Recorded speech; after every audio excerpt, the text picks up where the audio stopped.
श्री गणेशाय नमः। जय श्री कृष्ण, राधे राधे।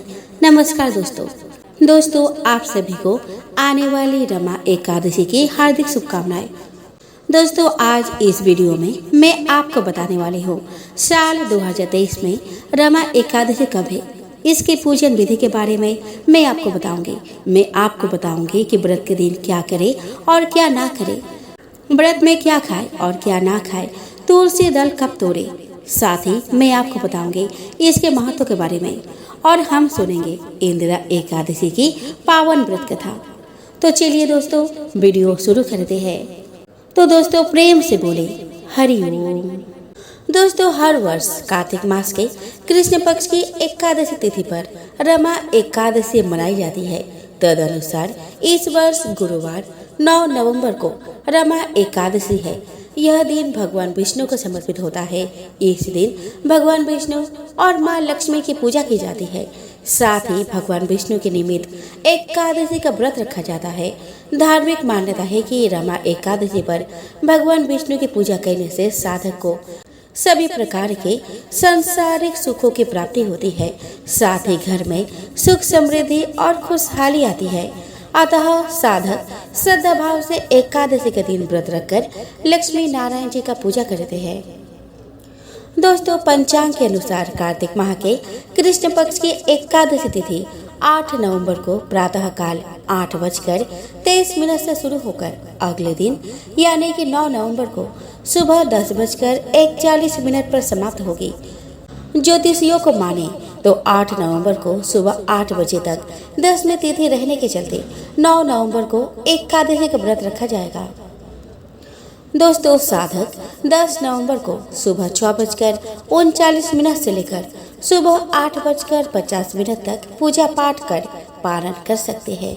इस दिन द्वादशी तिथि का समापन दोपहर 12:35 पर हो रहा है। दोस्तों 9 नवंबर 2023 को सूर्योदय का समय रहेगा 6:40 पर और वही सूर्यास्त जाएगा 5:40 पर। चंद्र उदय का समय रहेगा 2:52 पर और चंद्रास्त का समय रहेगा 3:22 पर। राहु काल का समय रहेगा 1:33 से 2:55 तक। अभिजीत मुहूर्त का समय रहेगा 11:48 से 12:32 तक।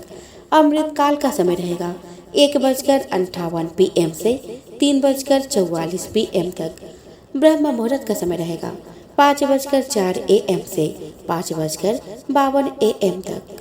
आइए दोस्तों अब हम एक झलक देख लेते हैं रमा एकादशी की पूजन विधि पर। दोस्तों कार्तिक माह के कृष्ण पक्ष की एकादशी तिथि को प्रातः काल ब्रह्म मुहूर्त में उठे। इस समय भगवान विष्णु को प्रणाम कर दिन की शुरुआत करें। दैनिक कार्यों से निवृत्त होने के बाद सुविधा होने पर पवित्र नदी में स्नान करें। अगर सुविधा नहीं है तो गंगा जल युक्त पानी से स्नान करें। इस समय आचमन कर व्रत संकल्प ले और पीले रंग का वस्त्र धारण करें।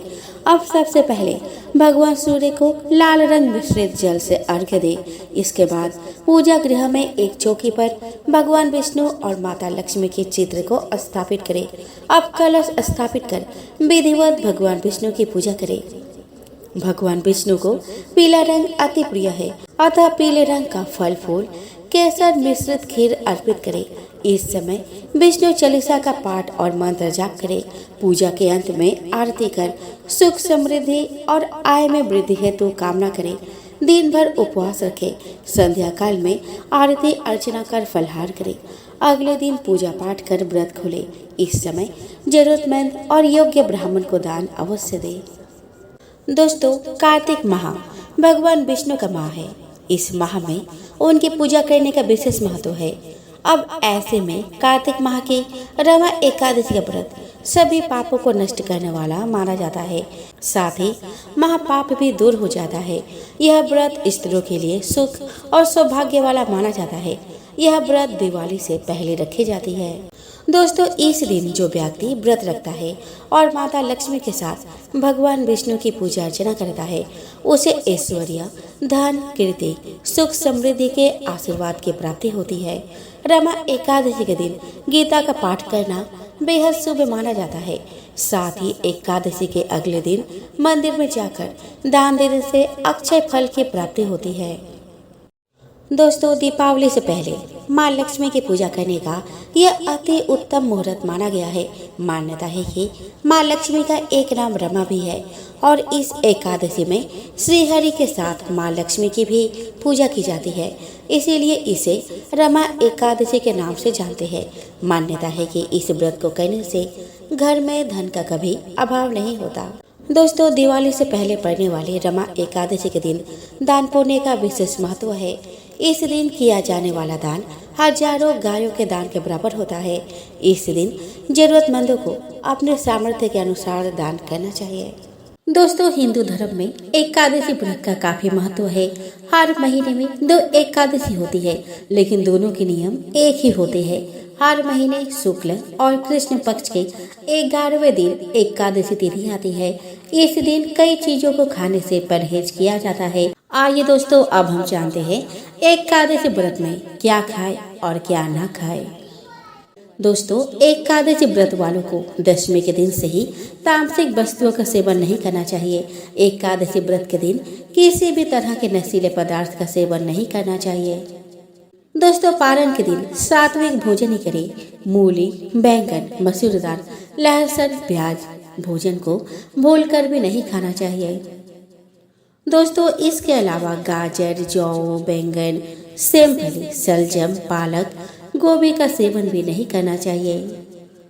एकादशी के दिन भूलकर भी चावल नहीं खाने चाहिए। एकादशी पर चावल खाने से पुण्य फल नष्ट हो जाते हैं। दोस्तों एकादशी पर पान खाना भी वर्जित है, क्योंकि इससे भगवान विष्णु को पूजा में चढ़ाया जाता है।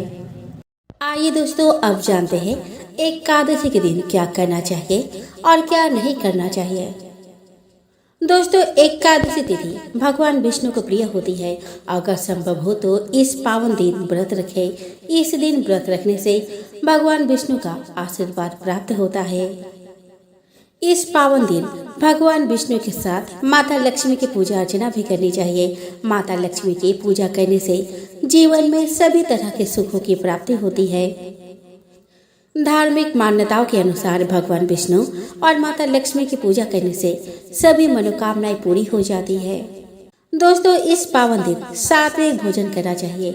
एकादशी के दिन मांस, मदिरा का सेवन नहीं करना चाहिए। इस दिन पहले भगवान को भोग लगाए, उसके बाद ही भोजन ग्रहण करें। दोस्तों एकादशी के दिन चावल का सेवन नहीं करना चाहिए। इस दिन चावल का सेवन करना अशुभ माना जाता है। दोस्तों एकादशी के दिन ब्रह्मचर्य का पालन करना चाहिए और किसी के प्रति अपशब्द का प्रयोग नहीं करना चाहिए। धार्मिक मान्यताओं के अनुसार दान करने से कई गुना फल की प्राप्ति होती है। इस पावन दिन अपनी क्षमता के अनुसार दान जरूर करें। धार्मिक मान्यताओं के अनुसार भगवान विष्णु को तुलसी अति प्रिय है। इस पावन दिन भगवान विष्णु को तुलसी जरूर अर्पित करें। दोस्तों हिंदू धर्म में तुलसी के पौधे का विशेष महत्व है। यही कारण है कि तुलसी को देवी के समान मानकर उनकी पूजा की जाती है। सुबह के समय तुलसी के पौधे में पानी दिया जाता है, तो शाम के समय तुलसी के सामने दीपक जलाकर सुख समृद्धि की कामना की जाती है। घर के आंगन में तुलसी लगाने की परंपरा सदियों से चली आ रही है और इसका कारण यह है कि तुलसी को लक्ष्मी का स्वरूप माना जाता है। घर में तुलसी का पौधा लगाने से न सिर्फ घर में सुख शांति आती है, बल्कि वास्तु दोष भी ठीक हो जाता है। तुलसी को भगवान विष्णु की प्रिय माना जाता है। पूजा में इस्तेमाल होने वाले प्रसाद में तुलसी की पत्तियां डालने के बाद ही उसे शुद्ध माना जाता है।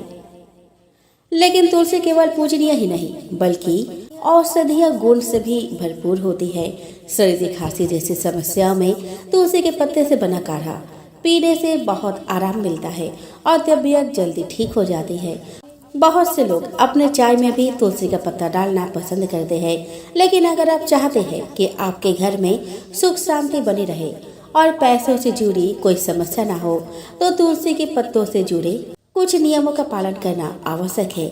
आपको पता होना चाहिए कि तुलसी के पत्ते को किस दिन और किस समय पर नहीं तोड़ना चाहिए। दोस्तों, तुलसी के पत्ते को रविवार, मंगलवार और शुक्रवार को नहीं तोड़ना चाहिए।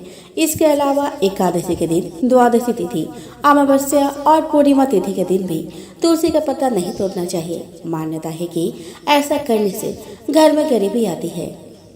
सूर्योदय से पहले और सूर्यास्त के बाद भी तुलसी का पत्ता नहीं तोड़ना चाहिए।